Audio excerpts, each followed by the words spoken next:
जय श्री कृष्णा दोस्तों।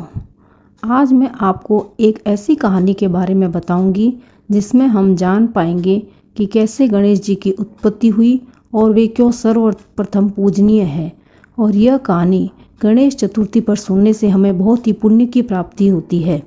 एक बार देवी पार्वती से सखियों जया और विजया बोली, हे माता, भगवान शंकर के तो असंख्य गण हैं, किंतु उन पर हमारा कोई अधिकार नहीं चलता, अतः हमारे भी कुछ गण होने चाहिए। आप उनकी रचना कीजिए।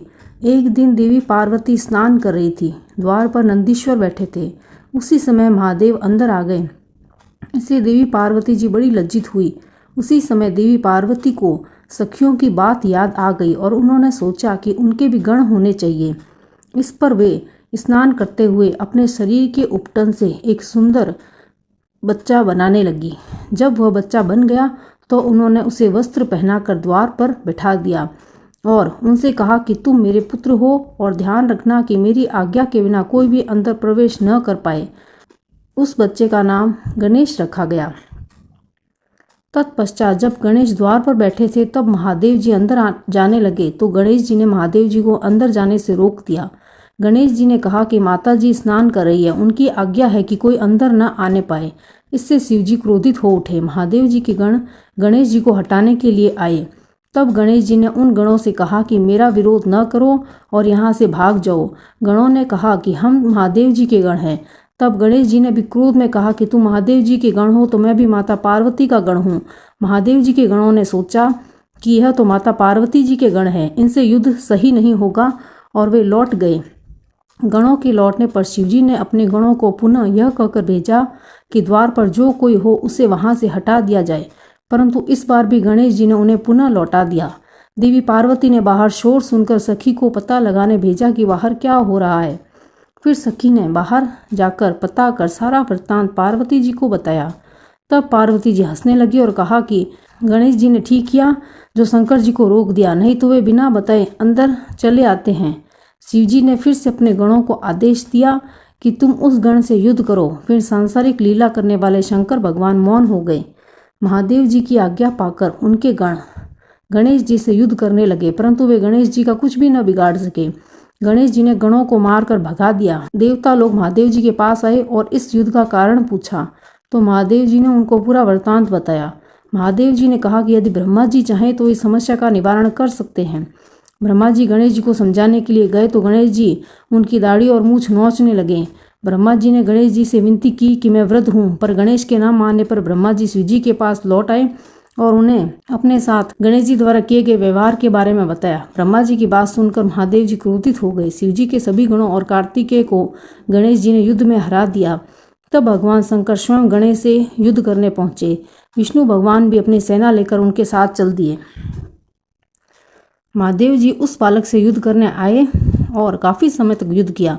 गणेश जी ने माता पार्वती का ध्यान कर महादेव जी पर शक्ति चलाई। फिर महादेव जी को क्रोध आ गया तो उन्होंने अपने त्रिशूल से उस बालक का सर काट दिया। यह सब देखकर नारद जी माता पार्वती के पास पहुंचे और कहा कि अपना मान किसी भी प्रकार मत त्यागना। यह सब सुनकर माता पार्वती क्रोधित हो उठी। देवी पार्वती ने निश्चय कर लिया कि वे सबका नाश करके संसार में प्रलय मचा देंगी। पार्वती जी ने अपनी शक्ति से 1,00,000 शक्तियां उत्पन्न कर ली और उनसे कहा कि तुम सब जाकर देव सेना से युद्ध करो। जो भी तुम्हारा विरोध करे उसे भक्षण कर डालो, फिर चाहे वे देवता हो, ऋषि हो अथवा राक्षस। पार्वती जी की आज्ञा पाकर वे शक्तियां सेना में प्रवेश कर उनका भक्षण करने लगी। उनको देखकर ब्रह्मा, विष्णु और महेश कहने लगे कि क्या देवी अकाल में ही प्रलय कर डालेंगी। यह सब देखकर ऋषिगण माता पार्वती के पास गए और उनसे प्रार्थना की कि हे अंबिके, आपके स्वामी भी यहाँ उपस्थित हैं, उनका तो ख्याल करो, क्षमा करो, प्रलय हो रही है। हे देवी, इन सब का अपराध क्षमा करो।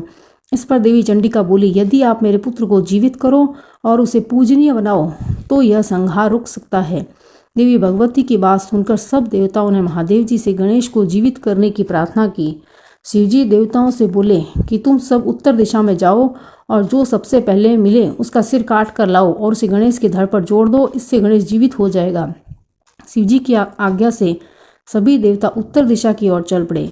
उन्हें सबसे पहले एक हाथी मिला। वे उसका सिर काट कर ले आए और उसे गणेश जी के धड़ से जोड़ दिया। गणेश जी फिर से जीवित हो उठे।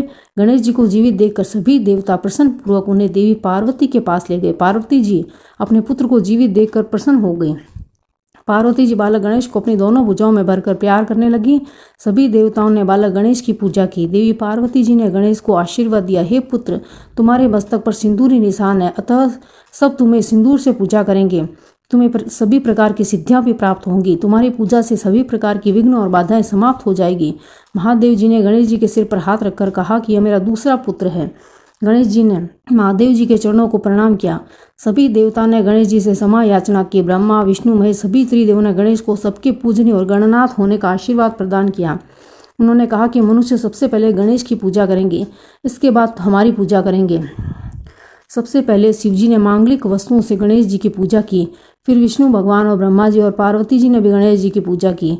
देवता दुंदुभी बजाने लगे और इंद्रलोक की अप्सराएं नृत्य करने लगी। इस बड़े उत्सव के बाद सभी देवता महादेव जी की आज्ञा लेकर अपने अपने स्थानों पर चले गए। शिव, पार्वती, गणेश सहित आनंद पूर्वक रहने लगे। जो भी व्यक्ति इस मंगलदायक कथा को सुनेंगे या पढ़ेंगे, उन्हें गणेश जी की कृपा से सर्व मंगल तथा मनोरथ प्राप्त होंगे। जय जय गणेश, काटो कलेश।